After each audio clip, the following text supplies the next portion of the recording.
నేను, నిలబడింది నేను, దెబ్బలు తింది నేను, అవమానం తింది నేను, నాతో నిలబడ్డ జన సైనికులు, నాతో నిలబడ్డ వీర మహిళలు. జస్ట్ బికాజ్ వీళ్ళందరూ పెద్ద స్థాయిల నుంచి వచ్చారని చెప్పి నా మీద ఒక ఆధిపత్యం చెలాయిస్తే నేను అంత బలహీనుడిని కాదు, నేను అంత దుర్బలుణ్ణి కాదు.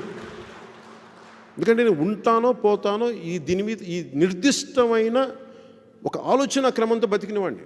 బతుకుతాను, అలాగే బతుకుతాను. నాకు తన మన భేదం లేదు. నేను అనుకున్న గోల్ని నేను సాధిస్తాను అంతే. ఏంటి నా గోల్? ఆంధ్రప్రదేశ్ ఎప్పటికీ కూడా తలదించుకునే పరిస్థితులు ఆంధ్రప్రదేశ్ ఉండకూడదు. అలా ఉండకూడదంటే నువ్వు డిస్ట్రక్టివ్ గేమ్ ఆడకూడదు. 2014 కూడా మీకు చెప్తున్నాను ఈ రోజున.